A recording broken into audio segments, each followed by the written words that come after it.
мотоблок боюнча кеп кылабыз. Акция менен Zonsen фирманыкы Евро стандартта чыккан дизельный болот дагы расходдору аябай аз болот булардыкы. Алдыңкы дөңгөлөктү акыныраак айлантып, фрезаны аны батыраак айлантып койсоңуздар болот. Айсбайке. Бизде ушундай гарантиялар каралган. 1 жылдын ичинде 6 ай ремонт, запчасть полный бесплатный. Кандай жолдор менен сатып атасыздар муну? Без первоначальный сумма кереги жок. Бизге малин эккендер көп, вопрос көп, алып аткандар көп да, суроо талап көбүрөөк. Парниктер болот го. Буга да аз акция болот. Былтыркы жылдын эсебинде Агролайфтан келсин, биз сонун скидкаларын кылып беребиз. Бул Royal Kaizen, бул чисто Zonsen фирмадан Англияга чыгарылган. Повороттору да аябай сонун повороттору болот. Кыска жерден кирип кете бересиң. Буга дагы коштоң дагы муну мотордун күчтүү жакшы экен. Мага жакты да бул.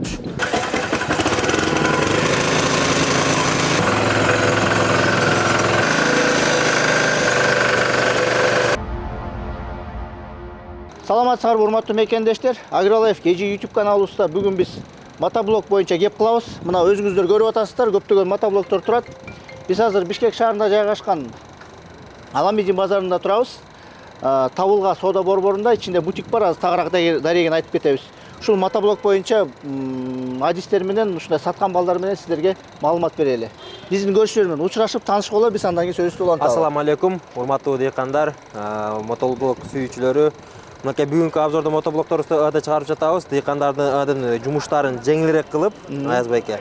Бүгүн акция менен качествосы жакшы Zonsen фирманыкы Евро стандартта чыккан бул эң жакшы качестводагы мотоблокторду обзор кылабыз. Zonsen Кытай мамлекеттики. Кытай мамлекеттики. Бул жерде турат. Бул мотоблогубузга келсек, двигатель дизельный болуп 173 двигатель турат.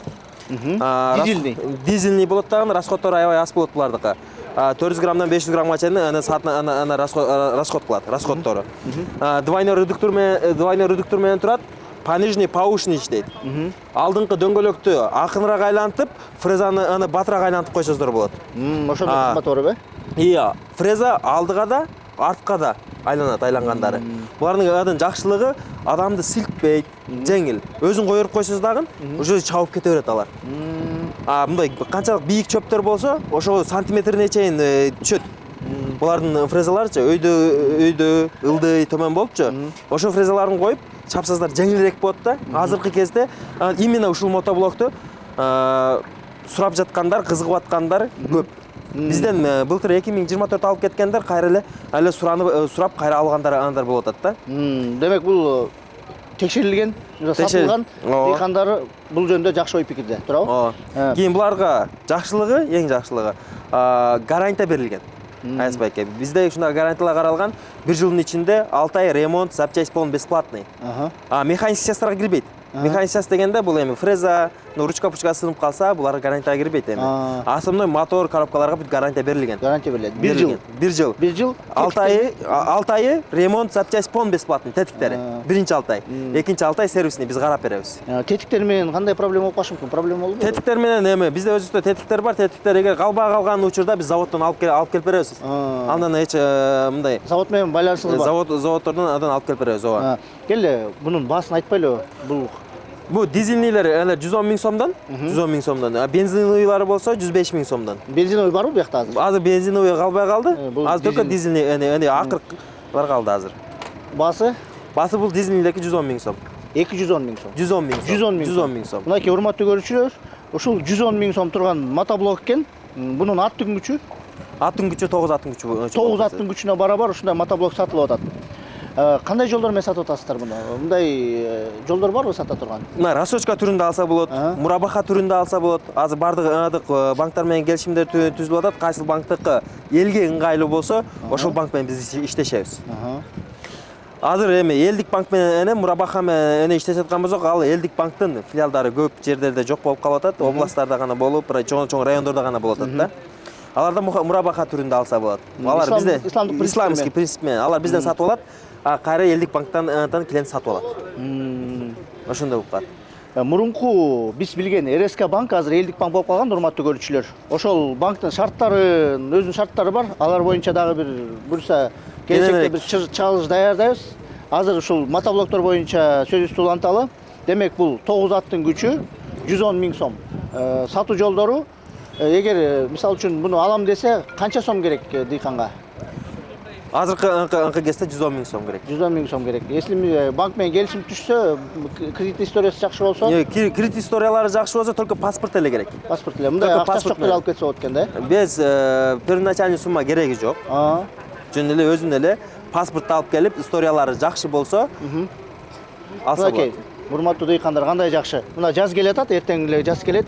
Эгер камын көрүп атсаңыздар, сельхозтехника издеп атсаңар, бул мотоблок бул аябай жакшы чечим. Анткени бул жерде биринчиден сиздер акчаңызды үнөмдөп атасыздар. 110 000 сом тем более эме менен сатылып аткандан кийин жакшы бөлүп төлөө жолдору менен алсаңыздар, анан расходу да. Бир 10 сотка канча?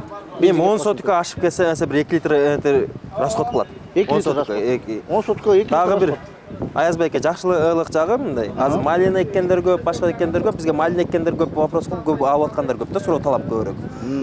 Мини тракторлар кирбейт. Мини трактор кирсе, ортосуна батпайт, болбосо бурулганда стабларын сындырышып коюп, ошондой. Ошон үчүн основной көбүнчө алып аткандар малина менен иштеп аткандар. Ягода менен ошол менен иштеп аткандар. Анткени буларда ошон ортосу бат эле чөп өсүп кеткен нерсе менен тез отуп турганга именно ушул мотоблокту көп алып атат да. Көп суроо ушул талап. Бунун модели эмне деген модель? Бунун модели ZSM 780 деген модель. ZSM 780. Урматтуу көрүүчүлөр, эстеп калыңыздар, бул атайын ягодниктерге жакшы ылайыктуу дейт одорлар. Бунун бир веси канча болуп калышат? Веси 140 килограммга чейин болот. 100 килограмм. Мындай эле көтөрүп кетсе болот экен да, 2 кишилеп. Рульдары көтөрүлүп, ылдыйга түшөт. Мына ушундай. Бурулат. 180 градуска. Вот. 90 градуска. Булар эми как адамдын боюна жараша өстөрү удобный жактарын кылып алса болот да. Кийин жакшылыгы дивизор бар. Буну басып туруп, бирөөнү басып туруп, ордунда бурулса болот. Мына кандай жакшы. Чакан жерлерге бир калбай калат экен жер, Эми бурула берет булардыкы. Биз азыр урматтуу көрүүчүлөр, кийинкилеринде сиздерге айтып беребиз азыр. Бул модель боюнча шаймандар боюнча эле дароо эле суроолорун берип кетейин. Бул кандай шаймандар бар? Бул кандай комплект менен бересиз? Комплектинде 2 фреза менен кетет. 2 фреза менен кетет. Бирөөсү мондай метровый фреза болсо, бирөөсү мондай короткий фрезалар менен кетет. Мына кыска фрезалар биякта коюп турсаңар, булар узун болуп эсептелинеби? Бул узун болот. Ал асомно бийигирээк, калыңыраак чөп болсо, 3-4-5 см коюп туруп, чабып салсаңыз, мындай тытып чөптү жок кылып кетет да. Ошону эмес. Фрезадан тышкары кандай шаймандар бар? Фрезадан тышкары жок, комплектинде 2 фреза кетет. Бир узун фрезасы и бир кыска фрезасы кетет комплектинде. Ошонусу менен эле. Комплект бул эми фреза экен, урматтуу көрүүчүлөр, узуну кыскасы. Мындан тышкары да кандай шаймандар илинет? Кошумча. Бул основной только фрезага чыгарылган. Кошумча шаймандар эмес, бул только фреза жерди доминатор менен талкалап отуп кетет буларды. Бир гана фреза экен да? Бул мотоблок именно ошого чыккан, фрезага. Булар айдаганга жанагындай, мен кече күнү бияк мотоблок менен тартабыз дегенде бир YouTube'дан видеолорду карасам, эме болуп атат да. Карында күрөп атат, чөбүн да чабып атат, аябай көп жумушун жасап атат, прицепте ийип алып кетип баратат. Ушундай кызматтарга жарайбы булар? Бул андайга болбойт. Бул модель жарабайт. Бул модель жарабайт. Бул модель жарабайт. Мен азыр өчөт менен келе атканда мен кайсы модель жарасын мен сизге көрсөтүп берейин, Кел эле, кийинки модель көтөрөлү. Бул моделибиз ZSG 500 өзү W деген модель болуп кетет. Бул парниктер болот го, мини жерлер. Ошо теплицалар. Именно ошого ушуларды алышат. Мунун беси жепчеңил экен да, мындай көрүп эле бир киши иштей берет экен да. Бирок өтө сон. Эмне кызмат аткарат? Двойной фильтр менен кетет. Доминатор кошуп, жерди жумшартып кетет. Ошол кызматтыкы. Булар мындай өтө сон, мындай бат оборот күчтүүрөөк болот. Башкаларга караганда оборот күчтүүрөөк болот.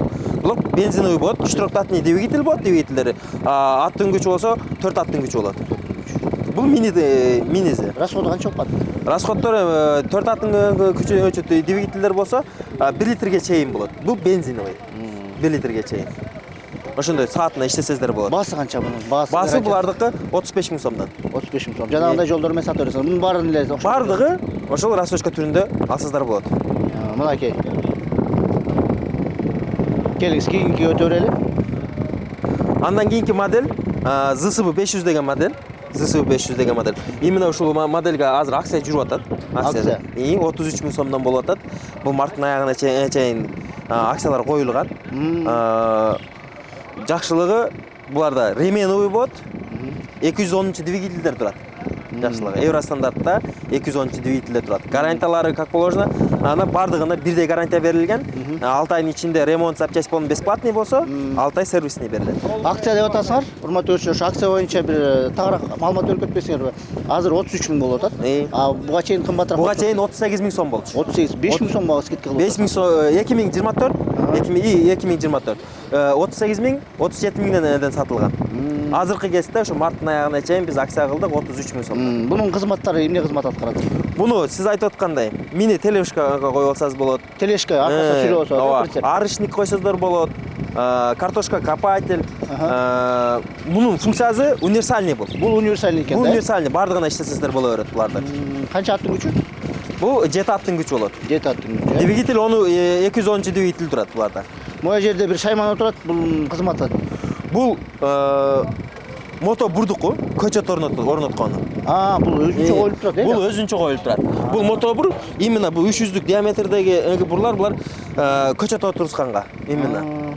Ошону. Жана алма бактардын көчөттөрүнө Булбу? Алма бактын көчөтү көчөттөр көрүнөсүздөр болот. Бул ошонун двигатели. Бул стойкаларга. Бул өзүнчө экен, урматтуу көрүүчүлөр, бул өзүнчө экен. Бул комплектте эмес, мынакей. Комплект эмес. Бул боюнча дагы кийинки видеолордо дагы өзүнчө кылып тартып берели. Азыр биз бул бир гана мотоблокторду айтып атабыз. Бул кыска айтканда, эки сөз менен айтканда, бул жер казып иштеткенге кандай жумуш болсо, бардык жумушту кылып берет. Жеңил, аябай жакшы универсальный нерсе экен. Көчөт орнососо, стойка орнососо бардыгына иштесеңиздер болот. Шпалера койгонго, стойкалар койгонго.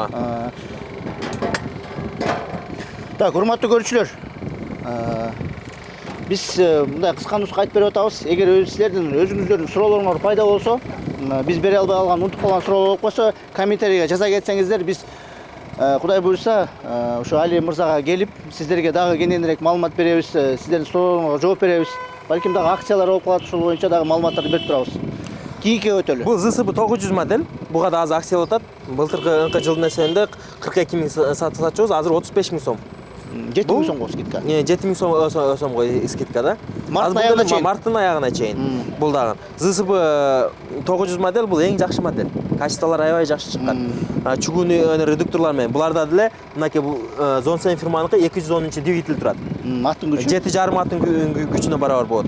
7,5 деген да. 7,5 аттын күчүнө барабар. Бул эми кызматы Бул да универсальный болот. Универсальный болот. Арышник болобу, башка болобу бүттүгүн тагып иштесеңиздер болот буга. Расход болсо буларга максимум 1,5 литрге чейин болот. 1,5 литр. Бир канчага 1,5 литрге чейин 10 соткага деп эсептеп атасыз да? Мындай, жок, саатына эсептелет. Саатына. Булардыкы саатына часовой эсептелет. Бул муну универсальный болсо бир сокко илинет экен да. Сокко илинет. Соккосун алып келип бере аласызбы? Соккосу азыркы моментте сокколор бар. Арышник, картошка копатель булар азыр скоро жакында келет. Жакында келет алар. Аларды эми кийинки чыгыштарда көрсөтөбүз, Чөп оргонго уласыздар болот. Чөп орсо болот. Ал касилкаларын отдельно алсыздар болот. Ал касил буга деген бүт шаймандын баары коюлат. Бүт шаймандын баары коюлат. Илинет дагы иштей берет. Буну алгандар барбы буга чейин? Бу алгандар эң көп сатылган модель 2024 ушу 900 модель болду. Эң көп сатылган. Кардарларыңар кандай отзыв болду ушуларга? Жакшы айтып атат. Мындай бизге жалп болгон жок. Мындай иштетип аткандар, видеолорун жөнөтүп аткандар бар. Өтө жакшы сон мен группаларга таштап атам, ошолор жөнөткөн видеолорду. Рахматын айтып иштетип аткандар көп. Видеолорду бир бөлүшүп койсоңор, биз кичине монтажга кошконго аракет кылалы, Келе бир сыйра дагы бир баасын айтып коелу, анан кандай? Бул 35 000 сом азыркы кезде акциясы менен. Мынакей, урматтуу көрүүчүлөр, марттын аягына чейин акция болуп атат, мына 2 модельге. Алып жетип калыңыздар. Жаз мына эртең эле келет. Даярдык көрүңүздөр. Кийинки модельге өтөлөлү. Кийинки модель булардык так ZSG 1000CR. Бул редукторный двигатель болот. Редукторный двигатель болот. Бул безременный болот. Безременный болот. Ременный болот. 225 двигатель турат буда. 225 двигатель туруп, бул 8 лошадиный сила болот. Ал 8 аттын күчү. 8 аттын күчү болот. Буларда да жакшылыгы рульда 90 градуска бурулат. Жөн эле өзүнүн беркинси менен мындай болуп. Мынакей. Өйдө ылдый түшөт полностью. Бул эми жерин айтып бербейсиңерби? Буякта бул рычаг сцепленияда турабы? Жок. Ал скоросту сала бересиз. Буну бассаңыз уже кетет. Жүрөт да. Азыр Али мырза бирөөсүн от алдырып, көрүүчүлөргө көрсөтүп бергенге мүмкүнчүлүк бар. Мүмкүнчүлүк бар. Биринчиден даярдап койдук. Видеонун аягына чейин көрүңүздөр, биз силерге от алдырып, көрсөтүп, кандай иштеп атканын силерге көрсөтүп берели. Могу модельдердин баарын көрсөтүп берели. Жүрүш. Так. Bu ZSG 1000 DR. Bular дизельный двигатель. 170 двигатель булардыкы. Булар 65 000 сом турат. Буга деле универсальный. Бардык шаймандарды улазасыздар болот. Редукторный косилкаларды уласасыздар болот. Бир жакка оруп таштап кеткен косилкалар бар. Элдер өздөрү түшүнөт. Ошо косилкалар бар. Ошондой косилкалар бир жакка чөптү оруп, жийип кетет. Ошондой косилкалар. Тележка кошосуздар дагы болот. Бул жерде 2 литр бак турат негизи. Анткени булар өтө расход аз, аябай расход аз. 400 граммдан 500 граммга чейин максимум расход бар кылгандары булардын. Булар качествосы да жакшы болот. Булар 65 000 сомдон. 65 000 урматтуу көрүүчү. Аке, бул модели бул дагы универсальный болуп эсептелинет экен.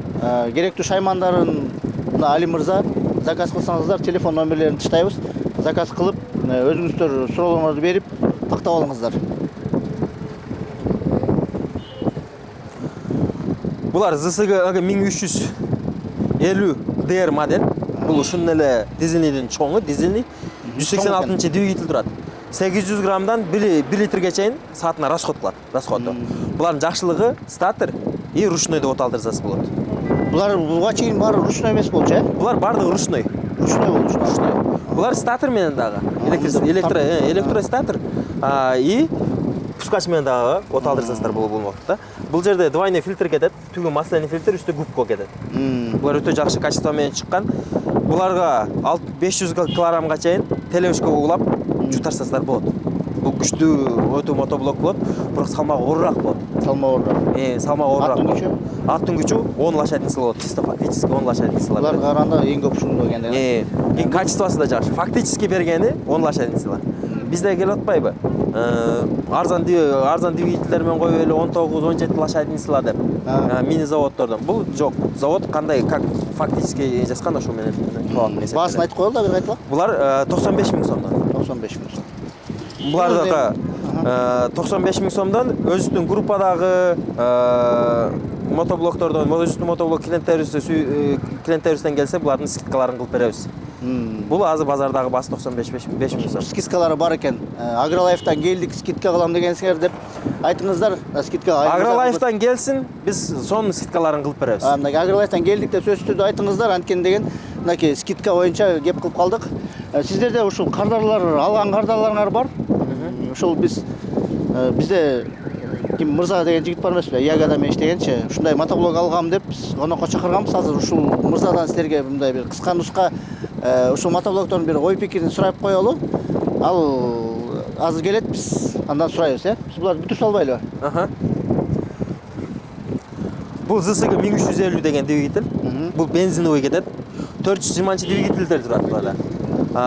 420 двигательдер туруп, жакшылыгы буларда бензин расход аз. Двигательдин мощностью чоң, расход аз. Максимум 1,5 литрге чейин. Экономичныйраак болот.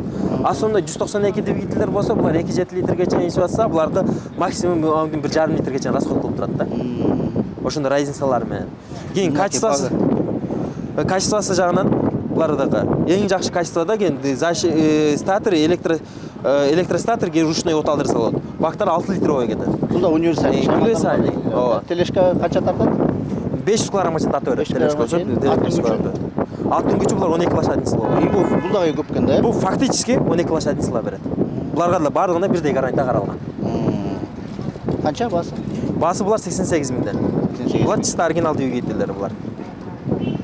Мынакей урматтуу көрүүчүлөр, бир дөңгөлөктөрүн карасаңыздар, дөңгөлөктөр аябай. Бул эми баягы тыгылып калган учурларда булар азыркы маселелер. Желденген дөңгөлөктөр дөңгөлөктөр олар көпкө жетпей атат. Биз атайлап ушундай дөңгөлөктөрдүн оларды алдырдык. Булар качествосы аябай жакшы. Бул тыгылган жерден дагы чыгып кете берет, башка болот. Биздикилер камера истеп эле, сыртын покрышка истеп эле жүрбөйбү? Ошон үчүн биз мондай качествосы жакшы, мондай дөңгөлөктөрдү заказ эткенбиз. Аябай жакшы. Өзүнчө тагылган ошол дөңгөлөктөр, э? Дөңгөлөктөр ушул өзү заводской дөңгөлөк менен келген да. Жакшы. Баасын бир кайталап коелу. Булар 88 000 сом. 88 000. Агролайфтан келсе, скидка бар. Скидка сонун скидкаларын кылып беребиз. Бул Royal Kaizen деген фирманыкы. Бул башка экен, э? Бул башка. Бул модель негизи мини тилерде эле келген модель аябай жакшы блок булардыкы. Бул деле Кытай. Бул деле Кытай блок. Бул Royal Kaizen бул чисто Johnson фирмадан Англияга чыгарылган. Биз пробага алып келгенбиз ал жактан. Булардын бирок күчтүүлүгү аябай күчтүү. Понижный, повышенный и алдындагы оборотты көбөйтүп, арттагы оборотты азайтып койсоз болот булардыкы. Булар аябай күчтүү болот. Но бул фрезасы эки жакка ары качып кеткен экен фрезасы. И узун фрезалар болот комплегинде да вообще. Комплегинде узун фрезалар болот, 1 метрлүү фрезалар менен кетет комплегинде. Булардын жакшылыктары ошо адам кандай удобный болсо өзүнө, ошол удобносту өзүнө жаратып алса болот да. Жакшылыгычы булар күчтүү болот анан двигательдери булар. Буга дагы тележка сүйрөп кете берет. Канча килограммдай сүйрөп? Жок, булар тележкага кошулбайт булар. Кошулбайт. Основной фрезаларга ошондой бир фреза менен иштегенге булар. Чектелүү экен да, кызматы. 270 двигательдер турат буларда. Буларда скоростьтерди аябай жакшы орнотулуп, редукторлору эки двойной редуктор менен кетет. Алдында артында бир редуктор болсо, бул жерде болсо алдыңкы редуктор. Ал основной иш кылган могу алдыңкы редуктор. Нагыл. Бул жерде казып кирип кете берет. Буга үстүнө оор жүк коюштун кереги жок. Бул өзү кирип кете берет. Принудительный сыяктуу кетет экен да.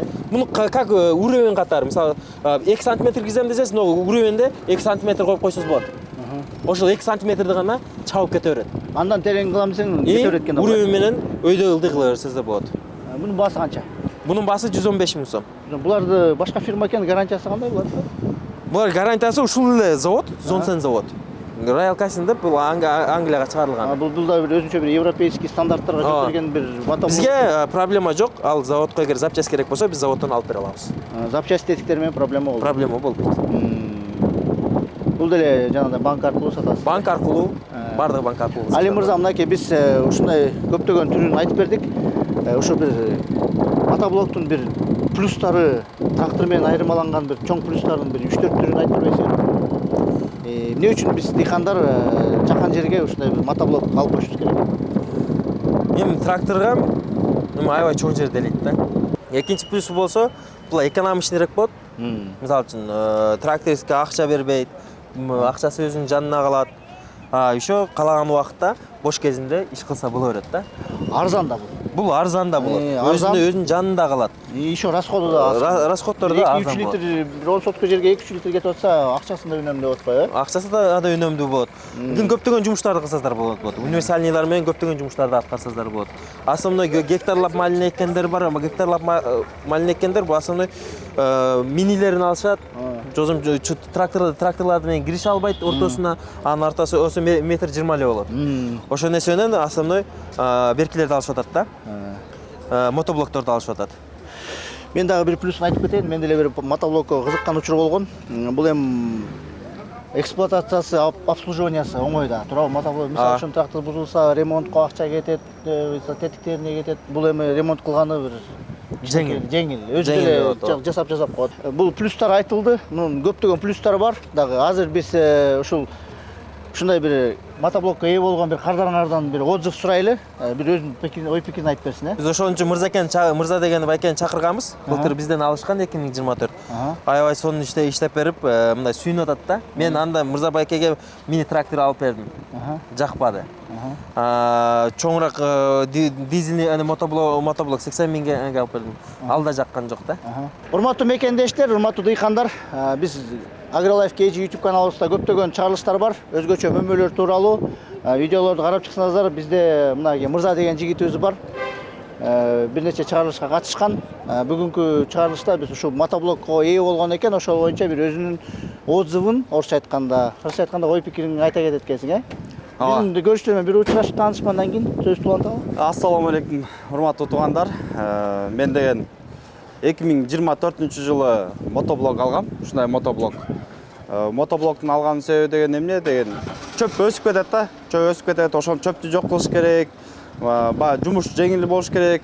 Ошол себептен бул Алиге келип, Алиден жакшы мотоблоктордон бер көрсөт дедим. Ар түрлөрүн алдым. Трактор алдым, башка мотоблокторду алдым. Бирок алар жаккан жок. Эң жакканы мага ушул болду да. Ушул мотоблок болду. Эмне себептен дегенде, бунун дөңгөлөгү алдында өзүнчө, фрезасы артында. Анан бунун жакшы жери такалбайт жергечи. Анан иштегенде да оңой, жеңил. Повороттору да аябай сонун повороттору болот. Кыска жерден кирип кете бересиң. Сиздер билесиздер, мен дыйканмын.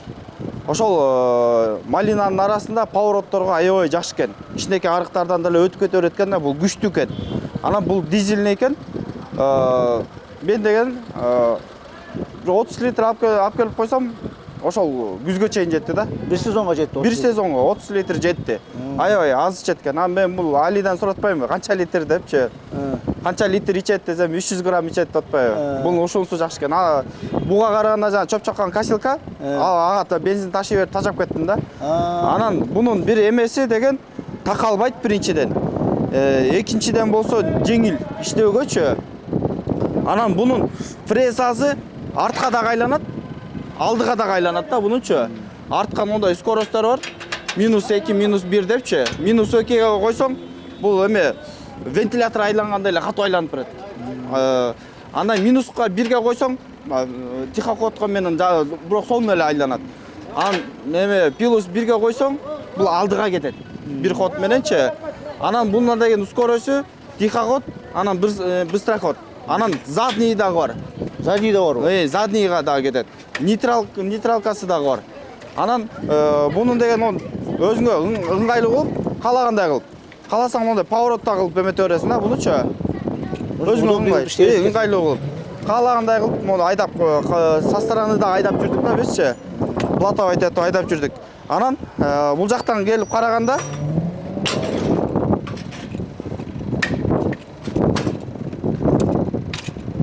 мындайдан караганда могул дөңгөлөк өзүнчө турбайбы? Анан нонусу ачылат да. Нонусун алганда могу фрезаны жерден 3 сантиметр ала турган кылсаң да болот. Кааласаң до конца жерди ала турганда кылсаң болот. Буну 3 сантиметр коюп туруп, артка айлана турган кылып туруп, мунун күчтүгө коюп, -2ге коюп турупчу.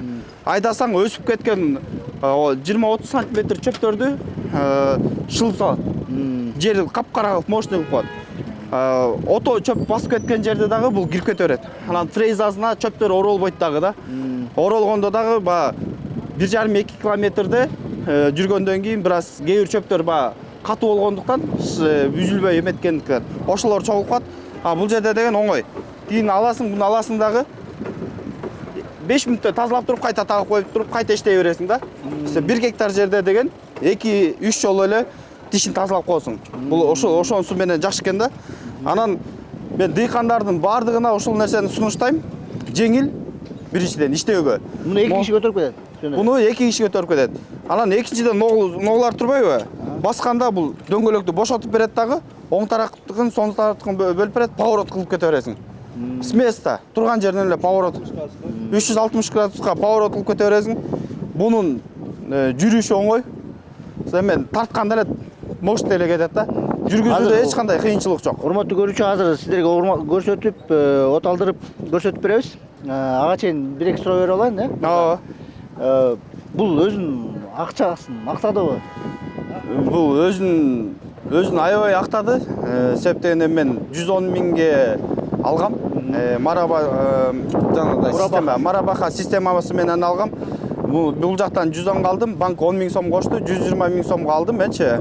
120 миң сомго алдым, бирок жазында мөмөсү жок, чөнтөгүбүзгө акча түшө элек кез болчу. Ошондо рассрочка менен алганда мага аябай жакшы болду да. Анан 1 жылга рассрочка кылып эметип берди. Бирок биз деген бул менен чөптөрүбүздү тазалап, мөмөбүз башталганда, акча болгондо бир теримден эле апарып бунун акчасын кутулуп койдук да. Анан буйруса эми ногуну өзүм алып кетейин деп атам да. Ушунучу. Кели көрүүчүлөргө бир эскертип кетпелиң. Дагы керек болуп атат да мага. Кандай өсүмдүктөр менен кандай культураларды өстүрүп, ушу кандай кызматтарга жарап атат? Бул универсал экен. Универсал, картошка, пияз, помидор, сабиз, теплицалардын ичи бар го. Теплицалардын ичтерине да иштейин. Анан бунун иштегенде, могу фрезасы катуу иштейт экен да. Фрезасы иштегенде бул гоночный машинада катуу айдаганда артта ылайып чачыратат го.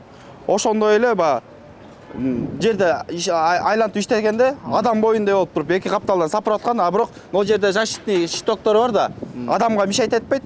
Кээ бирде капталдарынан чыгат, кээ бирдечи адам боюндай болуп туруп сапырат да. Башка тиги мотоблоктор жаман дебейм, бирок алар мындай системада кете албайт да. Ушул эң жагып аткан Катуу жерде дагы. Анан да бир эмени айта кетейин. Биздин поляга КамАЗдар кирет, кирип чыкканда арыктар калып калат да. Поляда катуу болбогондой, чагыл болбогондой, жол болбогондойчу. Анан ушул мотоблок менен мен ошол жерлерди кадимтей сүрүп, тазалап, түп-түз кылып, ошундай менен иштеп аттым да. Бул мененчи. Бул строительствого да кете берчү дейт экен да, бурчатка койгонгочу. Өзүң кандай культура өстүрөт элең, бир эскертип кой. Мен өзүм өстүргөнүм малина, клубника, ежевика өстүрөм да. Менде общий жарап атат. Ошол общий менде 7 гектар болгону менен былтыр мен дос балам менен иштедим. Дос балам экөөбүз иштедик. Бирок дос балам өзү эле ушу менен 7 гектарды айдап койду да. 7 гектарды? 7 гектарды канча күндө айдап койду? 7 гектарды деген 2 күндө айдап койчу. Анан бул фреза иштегенде бул жакшы эле жүрүп берет. Жакшы жүрүп берет. Скорости жакшы кетип берет. Анан сырткары скоросттор да бар. Анан мен биринчи башында Алиден алганда берден машинага жүктөгөнгө чейин айдап бардым да. Самый скоростько койсом кыбырагандай болуп калат. Фреза айланганда бул дагы дөңгөлөккө дагы күч, дополнительный күч берет экен дагы. Жерди аябай сапырат экен да булчу. Анан бунун көп нерселер жакты, өсүп кеткен чөптү дагы фрезасын артка скоростько коюп тазалап кетет экенсиң. Андан кийин кайта как положено фреза кылып жерди майдалап да коет экенсиң да. Көп жумуштарды аткарып берет. Эми ал айтылды. Анан могулда болуп калат экен да бул. Могусу бар, бул комплектациядачы. Ушунда айта кетейин. Бул комплектациясынын могусу бар. Бул болсо арык салып кете берет экен да. Жөөктөрдү арыктар салып кеткенге ушул аябай сонун экен да. Ошонусу менен да аябай көп иш кылдым менчи. Ошонусу дагы жакшы экен. Андан сырткары фрезасы могу ашыкча болот атпайбы? Бул фрезанын ашыкчасы дагы дополнительно берип атат. Аличи широкий жерди бир ала кетет да. Малинанын ичинен бир захват менен ала кетет. Бунусу менен алып кое турган болсоң, бирөөсүн алып кое турган болсоң, 2 ход менен барып келесиң. Кошуп койсоң, бир менен эле барып келгенге сонун экен да булчу. Буга дагы кошсоң дагы мунун мотордун күчтүү жакшы экен. Мага жакты да булчу. Анан жериң ылай болсо дагы иштей берет, тыгылбайт. Жериң катуу болсо дагы өзүнүн скоростторуна коюп, сонун элеметип кетсең болот экен. Фильтрлери двойной экен. Ошонусу жактын да, мага моторго күч келбейт экен. Анан мен 7 гектарды аябай иштетип аттым да. Дос балам экөөбүз кеңешип эле айдап эле жүрүп элечи, бул менен иштегенде жеңил экен да. Бир дагы болту, бир дагы шурпу бузулган жок. Өз убагында майын алмаштырып койсоң эле бул сүйүнтүп эле иштете берет экен да. Иштеп берет экен. Бул мындай айтканда азыркы мотоблоктордун стрибители деп ат койсок болот экен да. Ушул моделге жарашат. Ушул моделгечи стрибитель деген ат койсок болот экен. Дыйкандарга мотоблок сунуштайсыңбы? Мотоблоктордон сунуштаганым мен ушуну сунуштайм. Мотоблоктун негизи айырмасы, трактордон айырмасы көп эле эсе мындай жакшы да, Трактор мен Алиден тракторду алгам да. Алиден 275 миңге трактор алгам. Ал трактор кээ жерлерге батпайт, иштей албайсың, поворот бериш кыйын, кайта артка айдап тигиндей кылыпчы. Кээ жерлери музкий. Анан малиналардын бактарын бутайт, мөмөлөрүн күйүт да. Бул менен андай эме жок. Бул менен аябай жакшы. Рисктер жок, Риск жок. Безопасный деп. Безопасный, конкретно иштеп кете берет экенсиң да. Келгиле, эме жакты да мага. Али мырза, бизге от алдырып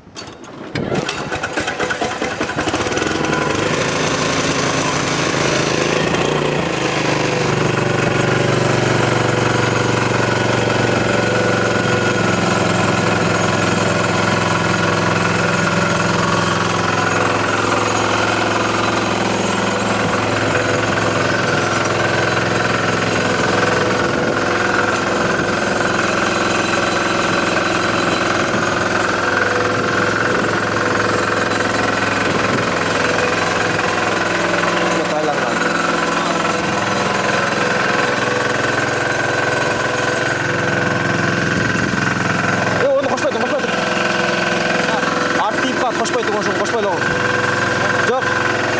Вот. Бек тиіп қалды. Кішкене қойып кеткен, кішкене. Қап тиіп қалды.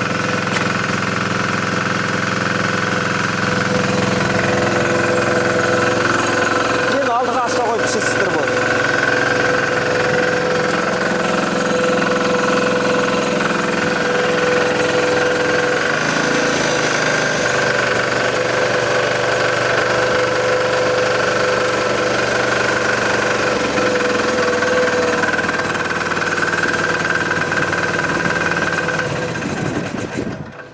Али мырза, мынакей ушул мотоблокторду бир сыйра түшүндүрдүк.